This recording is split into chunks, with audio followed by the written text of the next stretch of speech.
Hello everybody and welcome back to Expert Examiner IELTS. My name is Glyn and in this video I'm going to give some feedback on Hojiahmad's speaking test. I think I got the name wrong yesterday.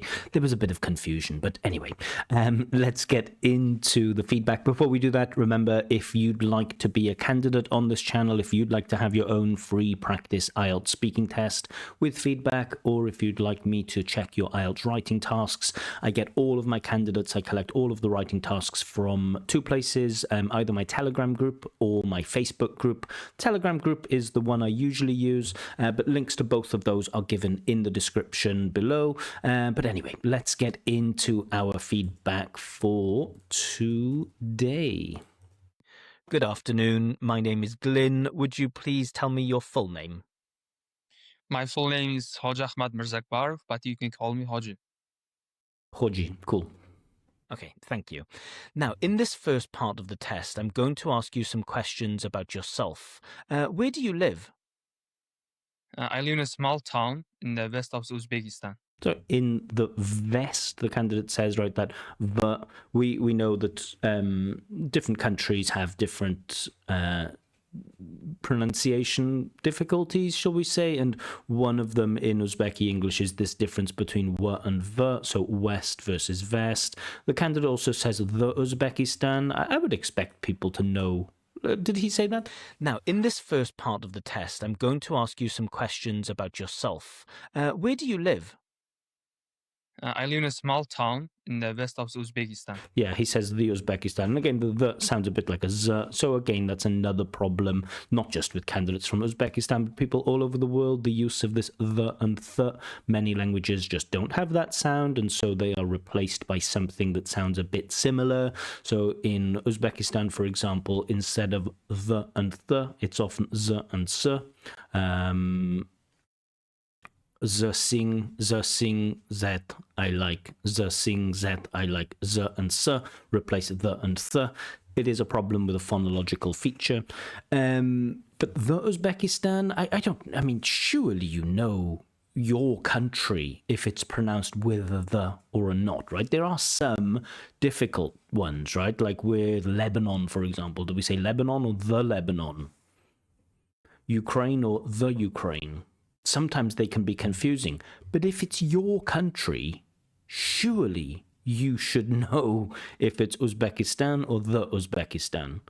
I would expect you to know that. That's something you can get right immediately.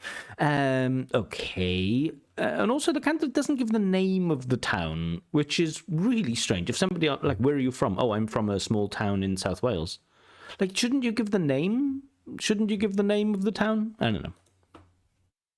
And how long have you been living in this place? I've been living there about when I was born. We moved to this small village. When I born. So coherence is lost here, right? Why not keep it simple and answer the question directly? How long have you been living here? For most of my life. And then add something. Then add, for most of my life, I was about 1 or 2 years old when we moved here. The candidate's getting into difficulty with a very basic question. How long have you been living there? About 15 years. So, of course, adding this extra detail, you know, this additional detail of when you moved there or where you lived before is fine, but that should be added detail, right? That shouldn't be the answer.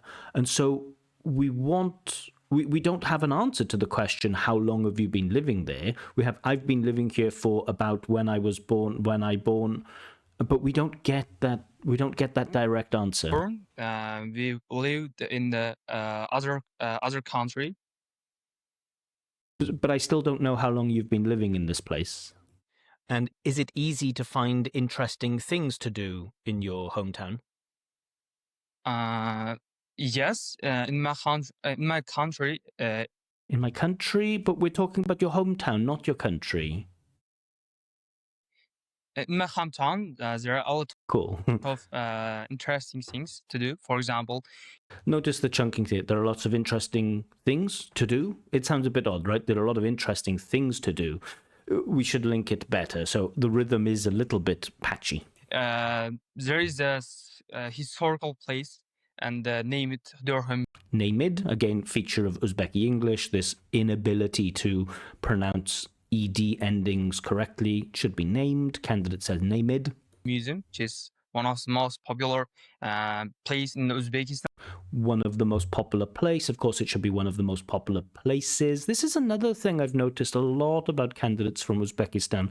When they use the one of the plus superlative, we should use plural nouns, but many candidates in Uzbekistan use singular nouns, right? It is one of the best films I've ever seen. It is one of the most interesting books I've ever read.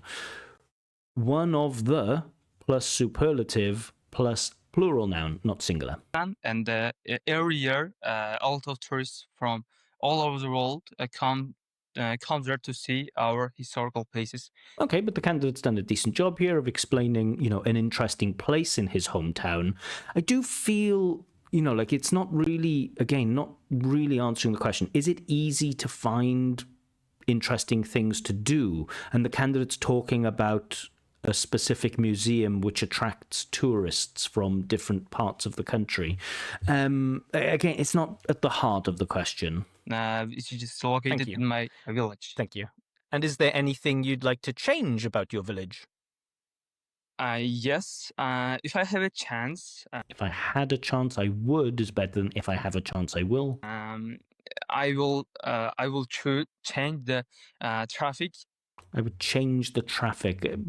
Okay, what do you mean? I will change the traffic because it's really poor. The traffic is poor. Again, don't quite understand. Evenings, you have to wait for a long time in the traffic jams, and if you are going to somewhere with a hurry, in a hurry, not with a hurry, okay. You have to wait for a long time, as I said before.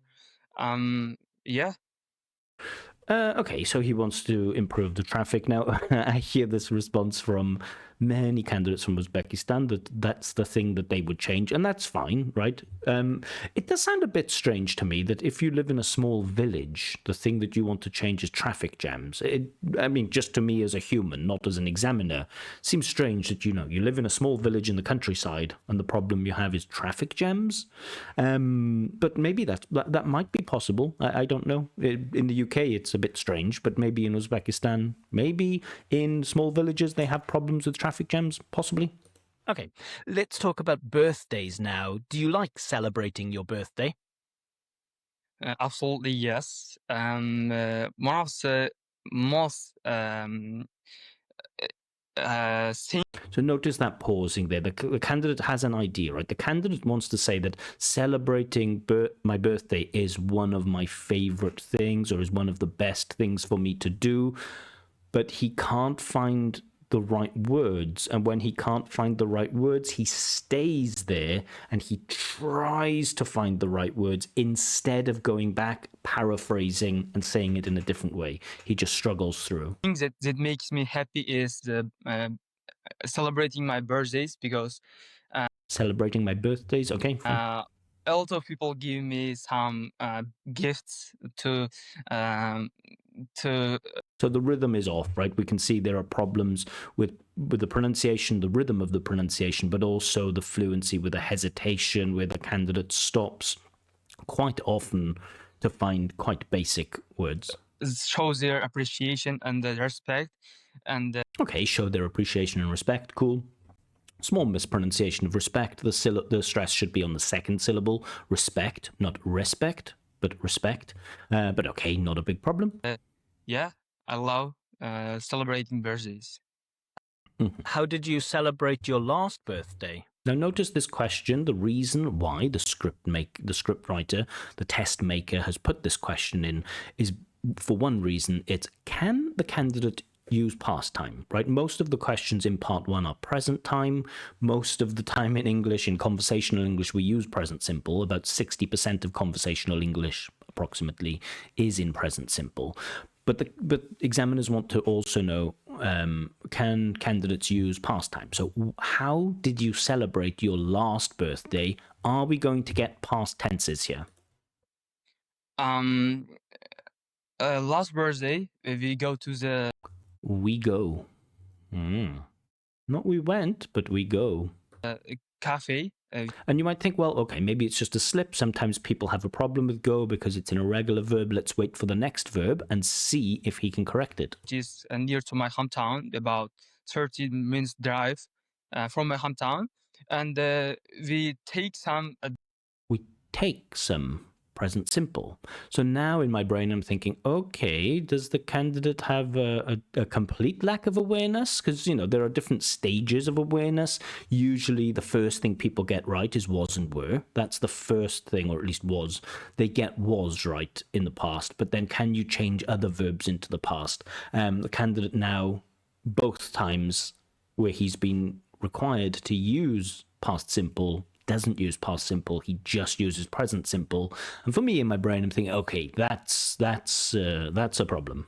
delicious foods and some cakes to celebrate my birthday. And when did you last celebrate someone else's birthday? So now we're on another past simple question. When did you last celebrate someone else's birthday? Can you repeat? When did you last celebrate someone else's birthday? Yes. Yes. Yes cannot be used as a response to a when question. When did you last go to the cinema? Yes. When did you last, I don't know, read a book? Yes. When did you last have dinner with friends? Yes. We don't use yes to respond to when questions.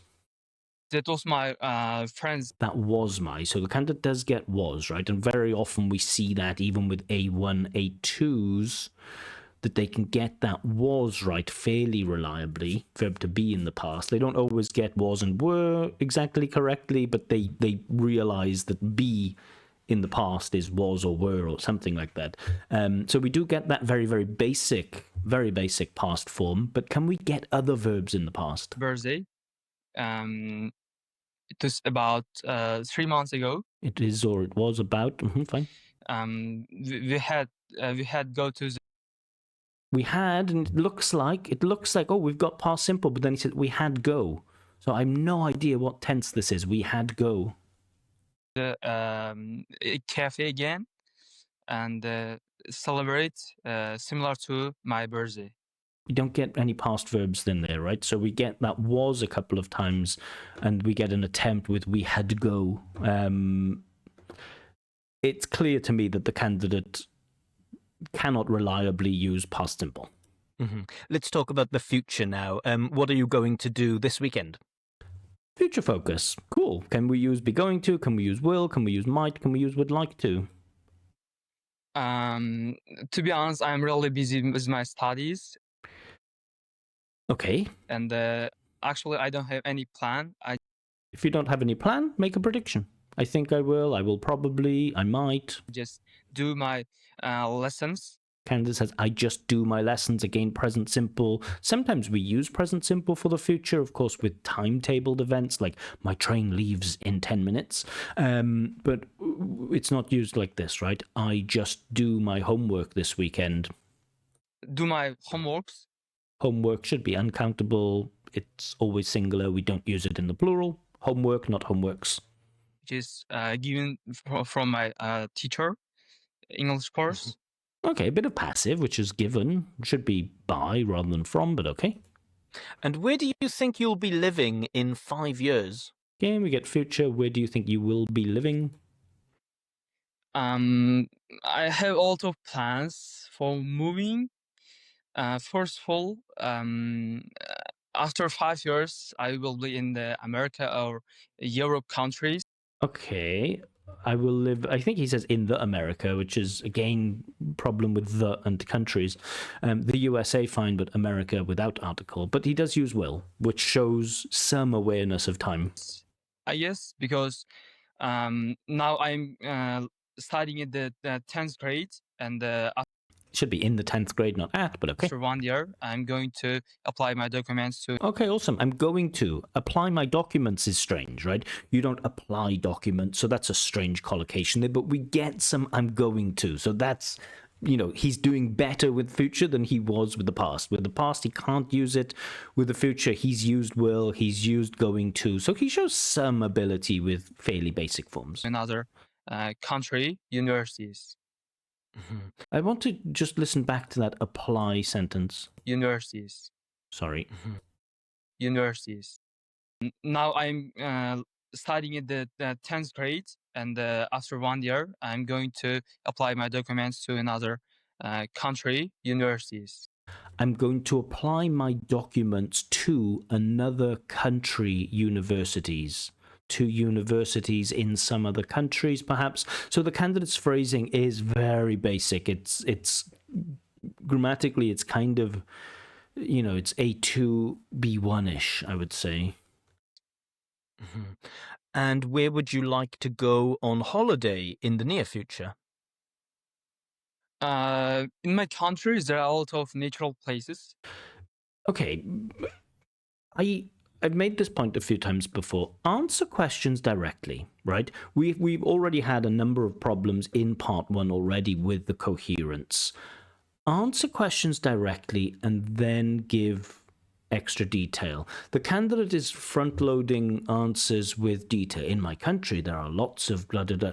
The question is, where would you like to go on holiday in the near future? Oh, I'd love to go to name the place, then maybe give the reason why or describe the place. Don't talk around the question so much. Just answer the question directly. Tell me where you'd like to go. And I love going to the natural places. I love going to talks about your general preference, but the question is, where would you like to go on holiday in the near future? Not where do you love going in general. And the holidays and the birthdays and the these kind of celebrations. But when I was young, What? When I was young? This is talking about we're trying to talk about the future. It was really different. I love. Again, I have. When I was young, I love to go to the parks or. Okay. The question is, where would you like to go? Not where do you like going, where would you like to go on holiday in the near future? So I think the candidates misunderstood this would like to do with like doing, right? There is a difference. What do you like doing? What is your preference? What would you like to do? What is your desire? It's like, where do you want to go? So we hadn't answered that question either. Thank you. And do you like making plans for the future? Yes, because I'm really organized person, and in article, I'm a really organized person. Just a small error, but it's noticeable. Making plans helps you do in the future or the weekend, and you will be you don't have any worry about what you do. Notice the disfluency, right? That disfluency certainly gets in the way. It puts a strain on the listener, that when you're listening to the answer, all of these little disfluencies, these reformulations, this repair work, this starting one, false start, going back, changing, pausing, changing your mind, saying something different, it's all quite chaotic. Let's just listen to that answer again. You don't have any worry about what you do tomorrow, or yeah. Yeah, it's a messy answer. Okay, thank you. Now, okay, so that's part 1 done. Let's just give some overall feedback, and let's start with positive stuff, because I'm aware I've been quite negative so far. So the candidate speaks certainly with confidence. The candidate is able to keep going, right? He doesn't give just super short answers. He is able to keep going, which is good. He's trying, and his vocab is, despite some inaccuracies, his vocab so far is pretty decent. Does have problems with natural collocations and style, so certainly we're not close to that 7, but a decent, arguably a 6 so far in vocab. So he's doing okay there. His pronunciation is also clear, right? I don't have to work hard to understand. Sure, there are problems with rhythm. Sure, some words are mispronounced. but it isn't difficult for me to understand what the candidate is saying. He doesn't have a full phonological range, but he has a decent phonological range. He has problems with the v and the w. He has problems with the th and the z. He has problems with this id at the end of past simple or ed words. But his speech is clear. His speech is easy to understand, and in some places he does put intonation, and he's okay. So those are his strengths. His weaknesses are coherence. Sometimes the answers just don't match. Sometimes he front loads the question with like background detail, and that gets in the way of answering questions directly. And in terms of grammar, yeah, we had a bit of, the candidate did show some awareness of future forms, something that you would expect a B1, B2 user to have, but shows no real awareness of past forms except the most basic stuff. Singular and plural nouns, those are also problems for him. At the moment, it feels like, the answers are just chaotic and we just need to simplify, right? How long have you been living in your current home? About 15 years now. I moved here when I was a small child. Before that, I lived in a different place, but I was so young, I don't remember it. So probably, I can say I've lived in this place all my life. That's a clear, simple, on-topic answer. Where would you like to go on holiday in the future? Oh, I'd really like to go to Tashkent. Tashkent is the capital of my country, and there are so many things to do there. I'm a big fan of museums, so I want to go to all of the museums in Tashkent. That's such a simple, controlled, and notice how I'm not rushing, I'm not panicking, I'm not chaotic, I don't change everything that I want to say. I think you can speak like this if you can learn to relax, to slow down. What do you like doing in your free time? I'm a big fan of playing computer games. I have a PlayStation 5 and I play games almost every day. Mostly I play games alone, but sometimes I play with my friends. That's a perfect answer. And that's enough. That's enough to get you that 7. You can't speak, unfortunately, you can't speak like this. It seems like there's so much chaos in your mind. And in part 1, we want to keep things super simple. Part 3, we understand is going to be difficult. Part 3, we know there are going to be disfluencies because you have to engage with quite difficult ideas. But in part 1, please just keep it simpler. Okay, in part 2, the candidate needs to talk about a film or a book that he likes. I mentioned to all candidates that, part 2 is the easiest part for examiners, I think, to listen and to check your language. And one of the easiest things we can see is, when do you get lost? How long is it before you break down and go off topic? With the B1s, 30 seconds. With the B2s, a minute. With the C1s, usually it doesn't feel like they are drifting off topic or repeating their ideas or getting lost in their speech. They can organize their 2 minutes. And this is something, it's the only part of the IELTS test where I really think you can apply strategies.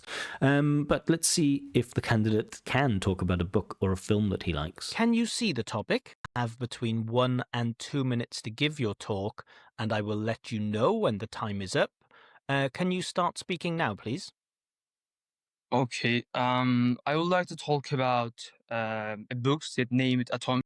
I would like to talk about a books. Why a books? I don't see why the plural form is used here. And this is something that a lot of candidates have, and it is something that I believe can be fixed almost instantly. Just thinking, am I talking about one or am I talking about many? And you have to reflect on that. You have to go into your brain and think, why do I make this mistake? Because I know that you know that book is singular, one, and books is plural, many. And I know that you know that Atomic Habits, which is the book you're going to speak about, is singular, and so it requires a singular noun. You know this. This is just something that you have to fix. Habits. But before I dive into the topic, I should probably mention that I'm not a bookworm. It feels memorized. I'm just going to ignore it and move on. But there is one book that changed the way There is a one book. that I think. It named Atomic Habits It is named, but at least we got named instead of named. by James Clear, and which is But then James, it should be James, not James. it's really really interesting book for me. And I always say this too. The B ones tell me that things are interesting, and the C ones tell me why something is interesting or what they find interesting. in this book, the author talks about After? Author. how small changes can transform your life. Okay, nice vocab. How small changes can transform your life. I really like it. Very nice. Transform your life if you But we have to. Why do we repeat it?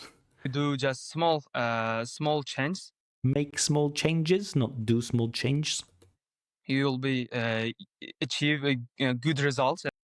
You will be achieve. So I like this achieve results. I think that's great, right? Achieve results. Awesome collocation. But will be achieve results. We don't use be before simple verbs.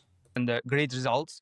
And in this book, the author gives some advices and advice is uncountable and singular. We don't use the plural form. We don't say advices. We don't have like 2 advices, 3 advices in English. It's an uncountable noun. techniques to change your habits or techniques to change your habits, infinitive. So the candidate's doing better, I think, in part 2 than part 1. Change your habits and create. But we do get repetition of words, right? So the candidate's relying on repetition a lot to keep going. New ones and break bad ones. I mean, and self-correction. One month ago. So now, to me, it feels like we're lost, right? So this is the point where I think, okay, the candidate stayed in his notes. He's spoken about the book. I mean, and I feel like he's completed his part 2. I just want to check how long. So on my video, it's 7 minutes 50. When did he start speaking?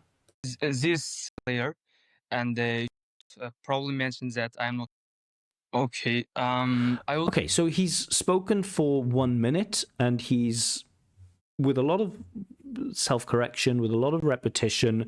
He's spoken for 1 minute, and now he's off topic, which puts him in that, zone of like, that's what usually happens with B2s, with the 5.5s and the 6.0s. Usually they speak about something for a minute, and then they break down. Let's go back to 750. Okay, let's continue. One month ago, when I studying in the English course. 1 month ago, when I studying in the English course. You don't study in a course. When I studying, I don't know what tense that is. I studying. I don't know what tense that is. That's just, subject plus ing verb, which is odd. Maybe it's a failed attempt at past continuous. I was studying, maybe. Well, it probably is what it is. But now we are not talking about the book anymore, right? We've gone off topic now. With my friend. Notice that repetition. We have pausing, hesitation. We are studying English, and we are studying English in the past. My studies really really frustrating. My studies really frustrating, so missing the verb to be with adjectives.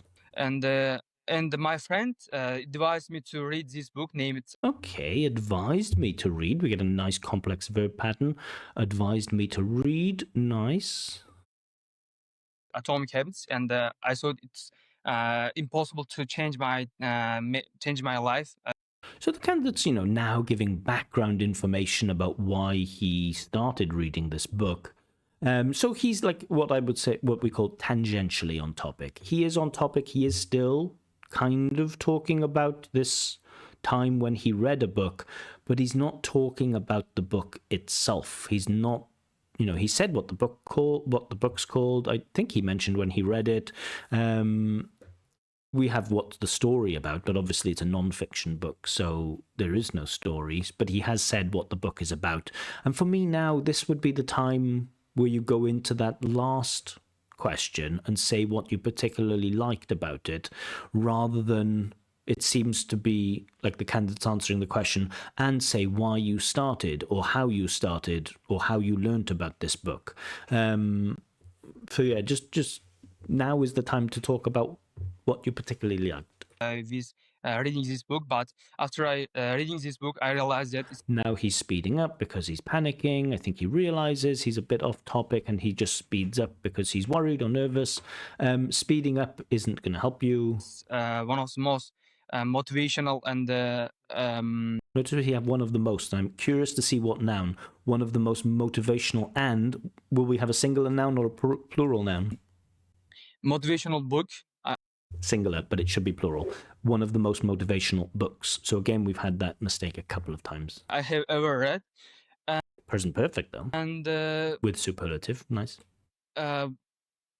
if I if Okay, you if thank you. someone Yeah, so it's really unclear where we're going with that. I think I stopped him after 1 minute 56, which, you know, is fine. We're not going to get anything more out. So thoughts on part two. The candidate did all right for a minute. There was so much repetition though, so it's really gonna hinder that. It's gonna affect that score for fluency. So much hesitation and repetition, but at least the candidate stayed on topic for most of it. Some nice bits of grammar there. So we got a bit of present perfect. Yeah, some nice collocations like to achieve goals, but with lots of grammatical mistakes. Again, the candidate just couldn't use past simple appropriately, plural and singular nouns, big problems. Pronunciation, same as before, lacking a little bit of rhythm, but generally very easy to understand, and some nice bits of intonation. Thank you. All right, so you've been talking about this book that you've read. Let's talk a little now about watching films. Why do so many people enjoy watching films? Why do so many people enjoy watching films? Talk about those people. General reasons why people in general like watching films. I think watching films is one of the most interesting activity for One of the most interesting activities. So again, we get that problem with singular versus plural nouns. people because you don't have to do any activity or you don't have to. Strange, right? It's one of the most interesting activity because you don't have to do any activity. Effort to do it, you just you just open the watch the movie and just relax. Do we have a satisfying answer to the question, why do so many people enjoy watching movies? Because you can open it and watch it and relax. I don't think we've had, we have a very basic answer. It's easy to do it. It helps you to relax. We've had a basic answer, but no real development. Mm-hmm. And is the quality of films getting better nowadays or worse? I think it's getting better because new technologies are very developed, especially. Okay, a bit of misunderstanding with the pronunciation. We got a bit of a little bit. Because new technologies are very developed, especially for filming, and technologies are really developed. Okay, I want you to explain what you mean there. I think it's getting better with. We know you think it's getting better, so you don't need to restate your position. I just want you to give your reasons why you believe so. The high quality cameras. Okay, I mean, that's a part of it, I guess. Having higher quality cameras could maybe make the quality of films better. But it seems like a very, singular point. And that's it. Again, we don't really, the candidate's on topic here, but we don't really get a fully developed, satisfying answer. And do you think the types of stories that are told in films are also getting better? Can you repeat? Mm-hmm. Do you think the kinds of stories which are told in films are also getting better? I don't think so because I don't think so. Nice. the stories in the past it was very Stories was, again, good that he gets the was, but of course it should be were. amazing. You have to watch it, and you can take a lot of insights It was amazing. You have to watch it. You can for you, but take a lot of insights for you. And again, this is to get that band 7 in vocab, you need to give examples of those insights. nowadays movies and films just about not very interesting, and you don't have any insights for you. Again, right, I'll make this point again. The B ones tell me that something is not interesting. The C ones explain why something is not interesting. And it's not very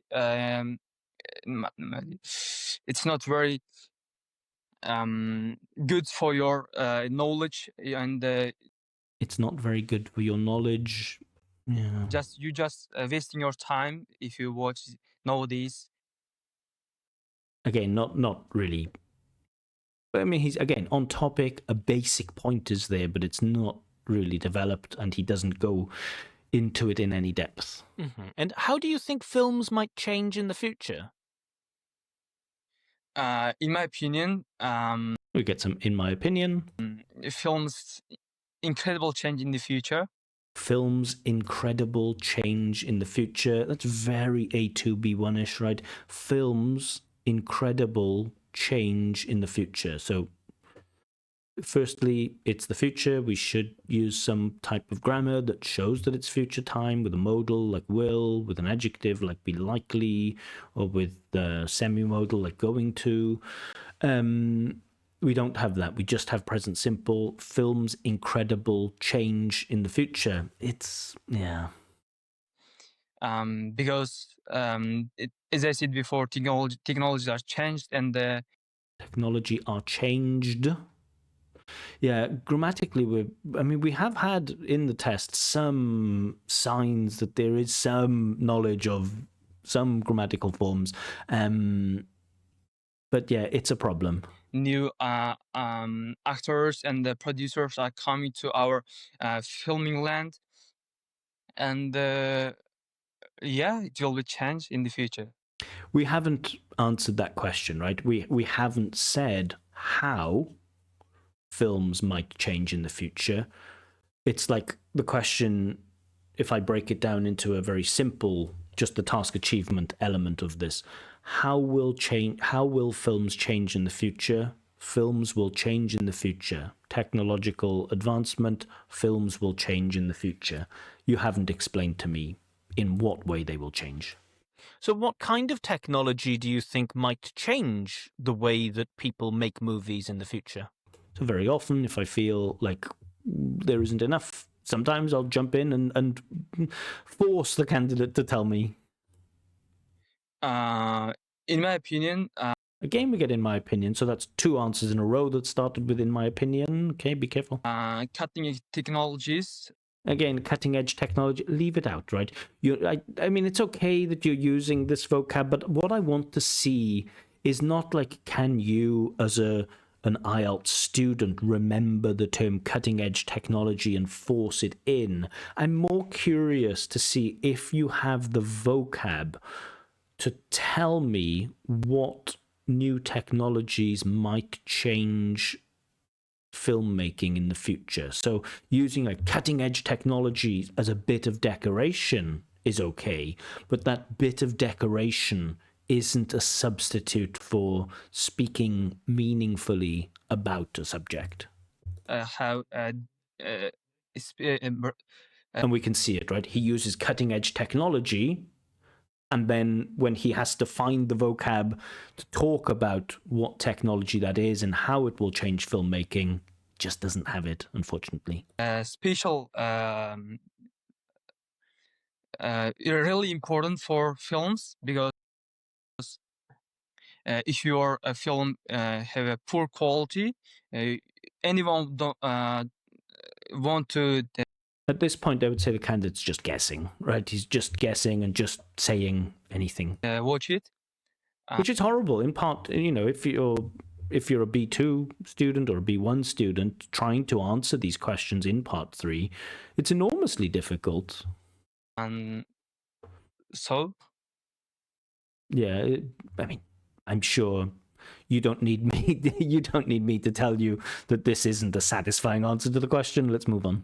All right, thanks. Let's move on and talk about reading books. In what ways can reading a book be more enjoyable than watching a movie? I think it's because you can get to know the characters better. When you're watching a movie, you see the actions of a person. But when you're reading a book, you have like full access to the mind of those characters. And so I like character-driven stories. And so for me, reading a book is just the best way to express that.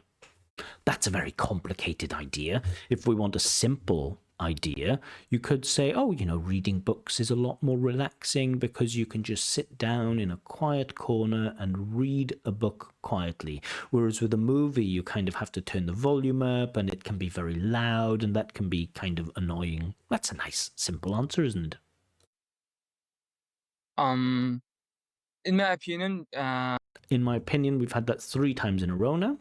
government should Governments should. In what ways can reading a book be more enjoyable than watching a movie? In my opinion, governments should. So this is 100% off topic. should create some competitions to reading books with some announcing if someone read more if someone read more than others, you have government should give a prize to them. Sorry, I'm going to interrupt you. I'll repeat the question. In what ways can reading a book be more enjoyable than watching a movie? It depends on person's interests. It doesn't depend on a person's interests, right? In what ways can? So the question assumes that there are some ways that reading a book can be more enjoyable than watching a movie. Your responsibility now is to explain in what ways reading a book can be better than watching a movie or more enjoyable. And it depends on the person. Not really that type of question. If in my opinion, Get back to in my opinion, I think that's 4 in a row. Books is not very interesting today because books are not very interesting today. The question isn't, are books interesting? Are books getting better or worse? How do you feel about today's quality of books? That isn't the question. New technologies. Again, we're back to new technologies. The candidates focused on this, like, new technologies. Have changed our world with social media videos and it feels like memorized language. It feels like reaching. Social media has changed our world. New technologies have changed our world with social media. The question is, in what ways can reading a book be more enjoyable than reading a film? If you don't like the framing of the question, if you feel like, no, reading a book can never be better than watching a film, say that. Say, I don't know. I can't understand why people read books. For me, there's nothing enjoyable about reading a book at all. Watching movies is always better because, you can see things and it's much faster to watch a book. So honestly, I have no idea what people find enjoyable about reading books. I don't think it's, crazy difficult. But again, I think the problem you have, is that you're forgetting that this is a discussion about a topic, and I think you're just seeing it through like a hyper-focused IELTS lens of I need to say that new technologies have changed modern world with social media videos, because maybe that's how you've been prepared. But your preparation is all wrong. The first thing to get right about the IELTS speaking test or any other English language speaking test is that your questions have to match. Sorry, your answers have to match the questions. You're just not doing that. And okay, thank you. Do you think listening to audiobooks is just as effective as reading a book? I think so because you can hear the audiobooks I think so because you can hear the audiobooks while doing other work.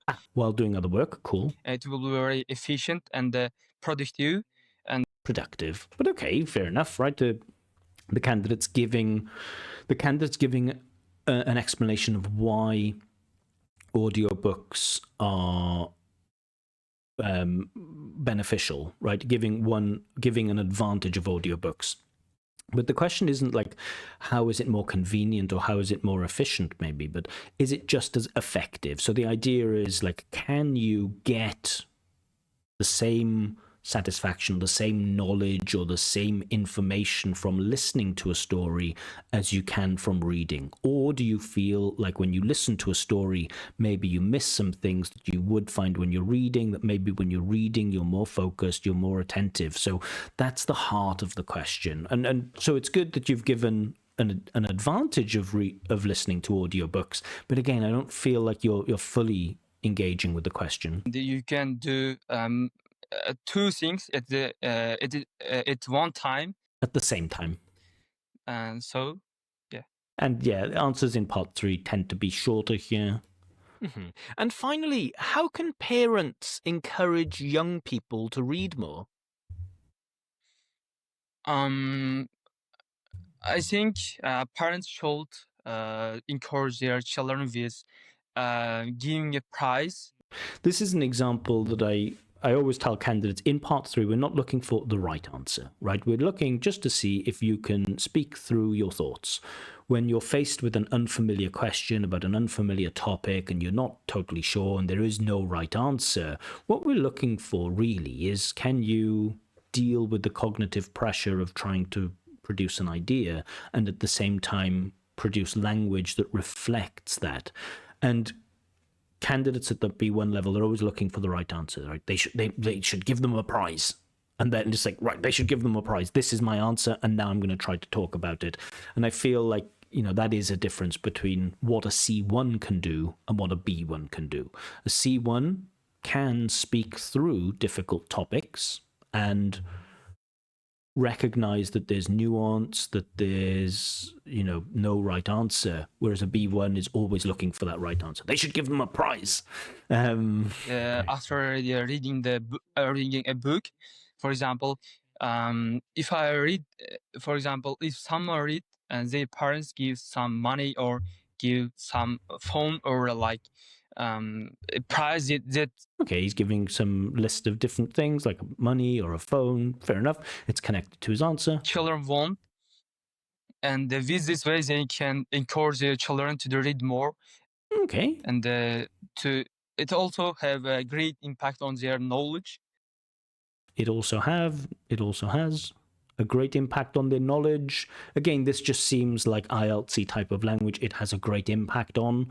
Fine to use that language, but you have to explain, right? It isn't enough to say it has a great impact on their knowledge. If you're making the argument that giving a child a phone as a reward for reading will have a great impact on their knowledge, I would expect you to explain that. Yeah. Okay, thank you. That is the end of the test. Okay, so a decent answer at the end of part 3, but I think in general the candidate really struggled with those part 3 questions, which, when you're... That's the difficult thing about doing a multi-level test. Like, if the candidate had like a B1 test, like if it was like Cambridge preliminary, I think he would have done really well because the types of questions in there would have been fine. And maybe even if the candidate had done an FCE or Cambridge first test, maybe it would have been okay. But because IELTS is that multi-level test with like B1, B2, and C1, that's how I see it, right? Part 1 is B1-ish, part 2 is B2-ish, and part 3 is C1-ish. The candidate really struggled in part 3. But as an examiner, it is easier. In some ways, it's easier to give marks in IELTS because you just see, well, where does the candidate break down? Where does the candidate perform badly? If they're okay with part 1, if they're good with part 1, okay in part 2, and not so good in part 3, generally they'll be B2.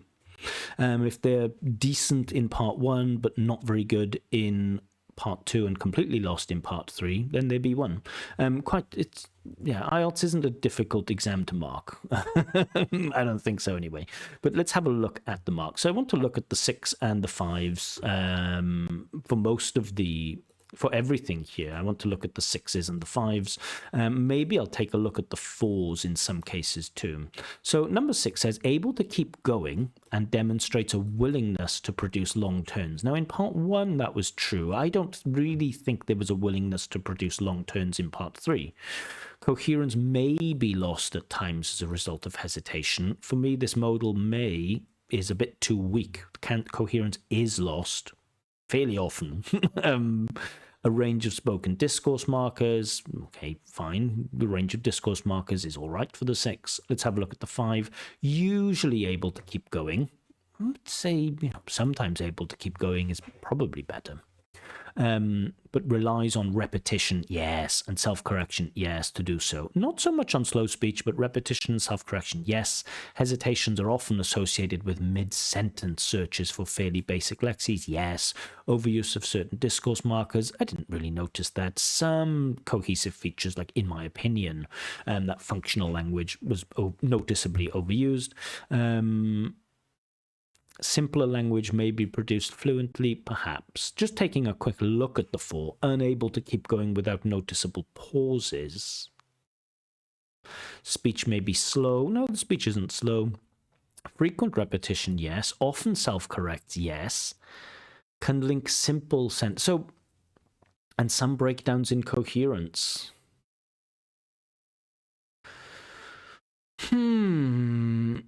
I think the candidate does have enough natural fluency maybe to deserve the 5, but I could definitely see a justification for a 4. If an examiner said the candidate's fluency and coherence is 4, I would accept that. But for me, I think I'm going to award the 5.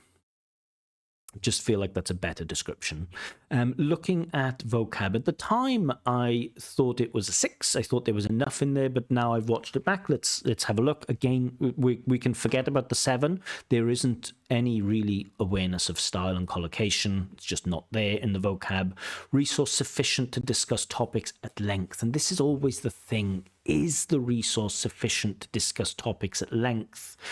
And this is where I'm going to change my mind, because I think vocabulary use may be inappropriate, but meaning is clear. I think absolutely that describes the candidate. Generally able to paraphrase successfully. I think at times able to paraphrase successfully is better. I wouldn't say generally. But resource sufficient to discuss topics at length. I think in part 3, there was clearly insufficient vocab. There was lots of general vocab, like, oh, it can have an effect on your knowledge, or the technology will change it. But then when the candidate is required to provide vocabulary to explain how technology will change filmmaking, that vocab isn't there for me. I could be wrong. I can see a justification for the 6. Certainly the range of vocab in places probably is closer to a 6 than a 5.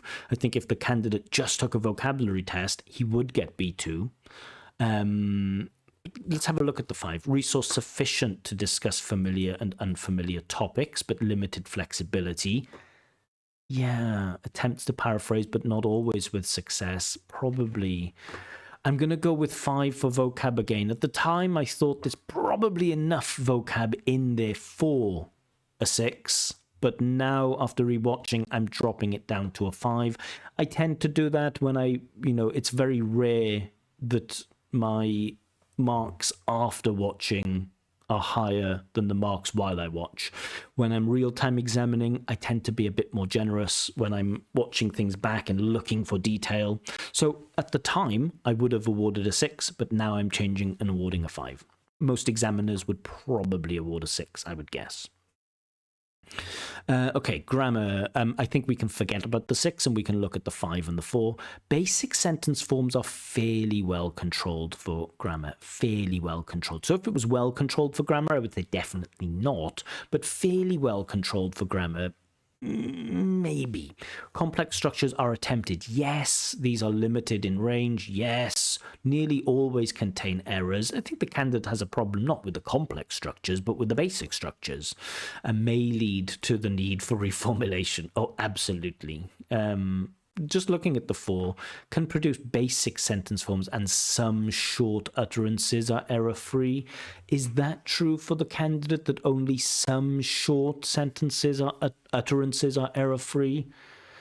Subordinate clauses are rare. That's not true. Overall, the candidate uses subordinate clauses. Turns are short. That's not always true. Structures are repetitive. At times, errors are frequent. Yes. But I think there is enough for the 5 in there. Even though, again, I could definitely, with IELTS, is like hard cap, which is like, no, if you don't have this, then you can't get the 5, right? This is the IELTS hard cap for marking. I could definitely see an examiner saying basic sentence forms are fairly well controlled for accuracy. No, they are not. They are definitely not. It must be a 4. So very often the way I mark, when I feel like maybe it's a 6 or it's a 5, if I give the 5 here and then I think maybe it's a 5, or if it's a 4, then I tend to be, if I'm harsh with one, I'll be generous with the other. So 5, 5, 5, 5, 5. And then the grammar, the pronunciation, I definitely think there's enough for a 6. Uses a range of phonological features. Yes. Control is variable. Yes. Definite problems with the z and the w and the v. Chunking is generally appropriate. At times it's appropriate. Rhythm may be affected by a lack of stress timing. Sure. Some effective use of intonation, but not sustained. Yes. Can generally be understood. Yes. Individual words or phonemes may be mispronounced. Absolutely. Only occasional lack of clarity. Yes. So for me, an easy 6 for pronunciation. Not enough for a 7, but an easy 6 for pronunciation. So I would expect the candidate to get, 5.5 or 6 in the real test. I know just from speaking to previous candidates, it seems that some of the examiners in Uzbekistan are a bit more generous than me. Not like in Bangladesh, where the examiners are a lot more generous than me. It seems in Uzbekistan, they're just a little bit more generous. So, generally, if I give a 5.5, the examiners in Uzbekistan give a 6. If I give a 5.0, the examiners in Uzbekistan usually give 5.5 or a 6. So while for me, this is, or let's put my scores in here. Fluency and coherence, 5. Lexical resource, 5. Grammatical range and accuracy, 5, but it's a very weak 5. Pronunciation, 6. So overall, this gives this candidate a score of 5.0, which means he's at the high end of B1, or on the Glynn scale, the middle of B1. And if I was doing when I have groups, if I work in like a company, right? Sometimes I do teaching in a company and they have like new students that want to join a group, right? And we have a bunch of different groups, and one of my jobs is then to test those students, a placement test to understand their level and to decide which group to put them in. If this was a speaking test for this, I would put them in the B1 group. I would not put this candidate in the B2 group. I would say he's a very, very decent B1, but not enough for the B2.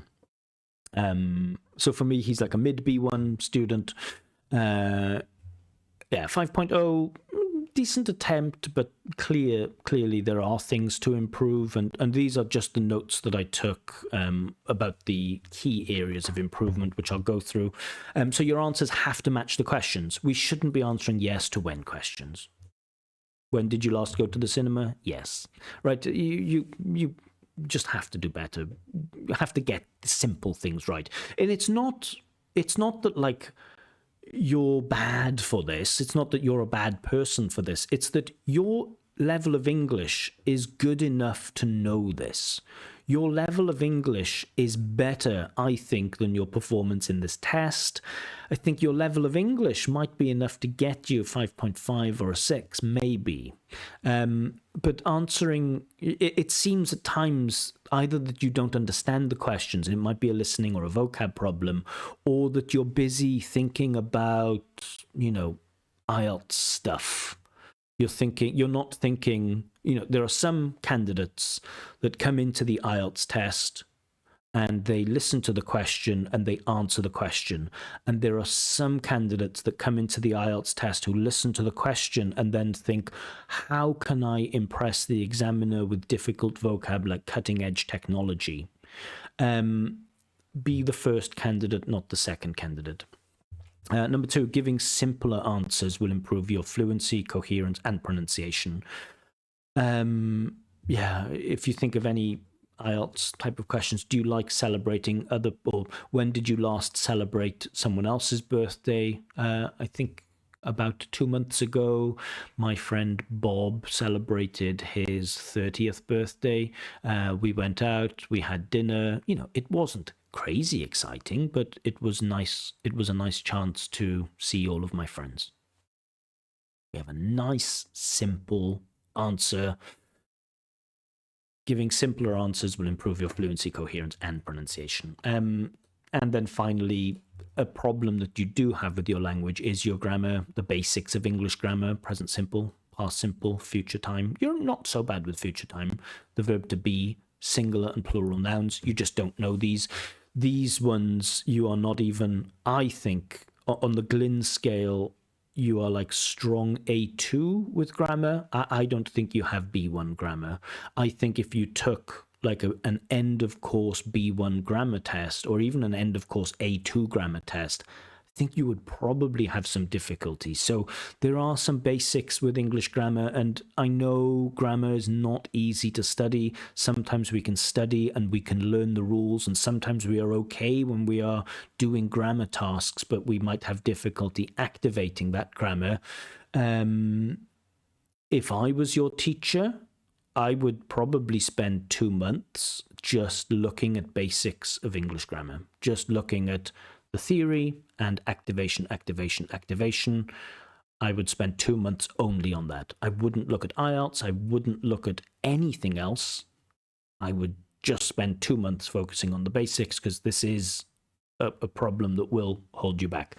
But yeah, those are my thoughts. At the time, I thought 5.5 because I thought probably a 6 for lexical resource, but I am changing that because I don't feel like we are engaging in those topics with enough depth.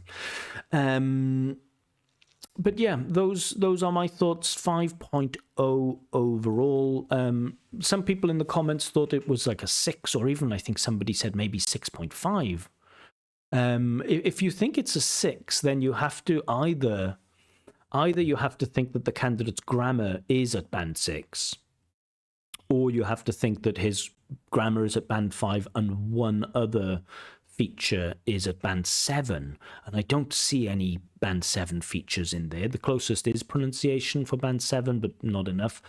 So yeah, the idea of giving the candidate 6 for this, I don't see it. I wouldn't be massively surprised if the candidate got a band 6 in the speaking test, but for me, this performance, it is short of a 6.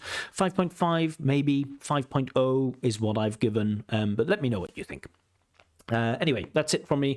More videos from me coming soon. Remember, if you'd like to have your own free practice IELTS speaking test with feedback, or if you'd like me to check your IELTS writing tasks, join one of my groups. I'm on Facebook and Telegram.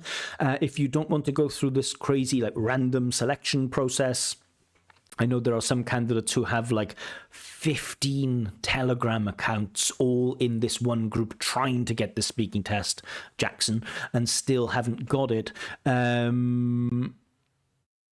Yeah, it can be difficult because there's only one examiner and there are lots of candidates. So if you'd like to guarantee a speaking test or a writing check, you can do this, but it costs money. And a full price list is available on my website, expertexaminer.com. A link to that website is given in the description. Anyway, more videos from me coming soon. But for now, bye-bye.